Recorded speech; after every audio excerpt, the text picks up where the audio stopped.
जरा सोच कर देखिए, जिस देश में आप रहते हैं वहाँ की मिट्टी कम से कम उपजाऊ होती जा रही है, जिससे फसल उगाना मुश्किल होता जा रहा है। भारतीय राजधानी में रेतीले तूफान की हालत बनी हुई है और अब इस इलाके के जल्द ही रेगिस्तान बनने की आशंका है। मिट्टी का रेत बनना और मिट्टी का कटाव दोनों ही चिंता के विषय हैं। मिट्टी ही वो जगह है जो अनगिनत जीवों का घर है।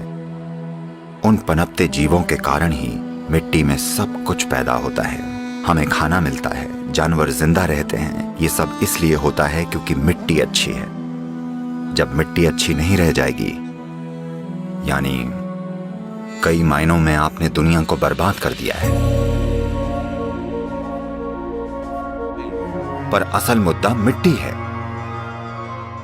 संयुक्त राष्ट्र की एजेंसियों के पास पर्याप्त वैज्ञानिक सबूत हैं। वो ये साफ कह रहे हैं कि हमारी जमीन पर 80 से 100 फसलों के लिए ही खेती की मिट्टी बची है।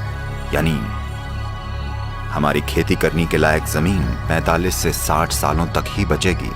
वो इसे मिट्टी का विनाश या अंत कह रहे हैं। आपने डायनासोर या डोडो के विनाश के बारे में सुना होगा, पर अब हम मिट्टी के विनाश की बातें कर रहे हैं। असली समस्या मिट्टी का गायब होना है, क्योंकि पिछले 30 सालों में 80% बायोमास कीड़े धरती से गायब हो गए हैं। 80%। ये आत्महत्या है। तो 45 या 50 साल के बाद धरती पर भोजन का गंभीर संकट होगा। ये होना ही है। जब भोजन का संकट आएगा तो जिसके पास सबसे बड़ी बंदूकें होंगी वो आकर भोजन ले जाएगा। और दुनिया भर में लोगों के लिए हम जो दुख और दर्द पैदा करेंगे उसकी कल्पना करना भी मुश्किल है। यह मत सोचिएगा कि सिर्फ गरीब मरेंगे, वो अमीरों को मारेंगे और अमीर मरेंगे। तो मैं चिंता पैदा करने की कोशिश नहीं कर रहा हूं। दुनिया के मुख्य वैज्ञानिक इसकी भविष्यवाणी कर रहे हैं। तो हम इसका क्या करने वाले हैं?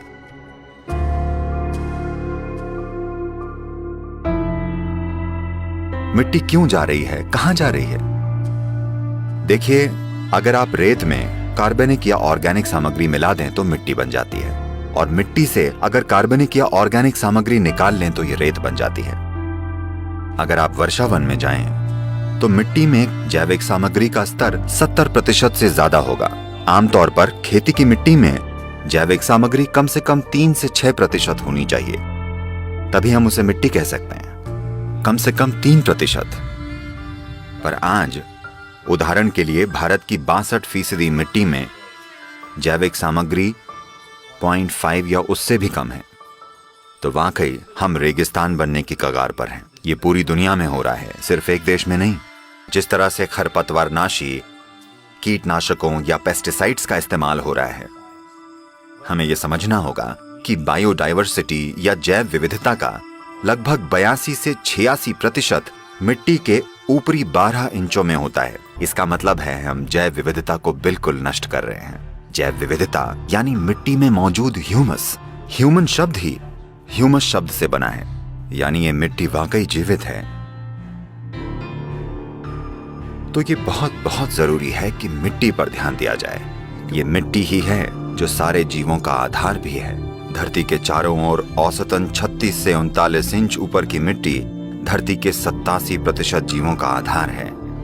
हमें चाहिए कि हम इसे फिर से पहले जैसा बनाने के लिए जागरूकता लाएं। ऐसा सिर्फ तभी होगा जब लोग ये कहेंगे कि यही वो चाहते हैं। तो आइए एक जागरूक धरती बनाएं। आइए इसे कर दिखाएं।